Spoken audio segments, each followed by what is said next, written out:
The first welfare state in the history of mankind was made by our Prophet Muhammad sallallahu alaihi wasallam, the first state of Medina. This is exactly what he did.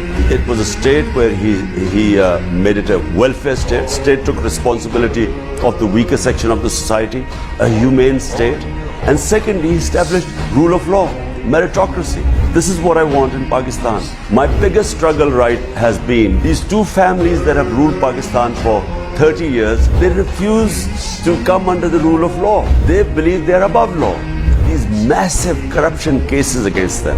In my opinion, I've been all over the world. If you look at prosperous countries and you look at failed states or you look at states with massive poverty, there is only one difference, rule of law. The prosperous states always have rule of law. And this is why the rich are getting richer, poor are getting poorer. So the big difference is rule of law. And that's really my mission.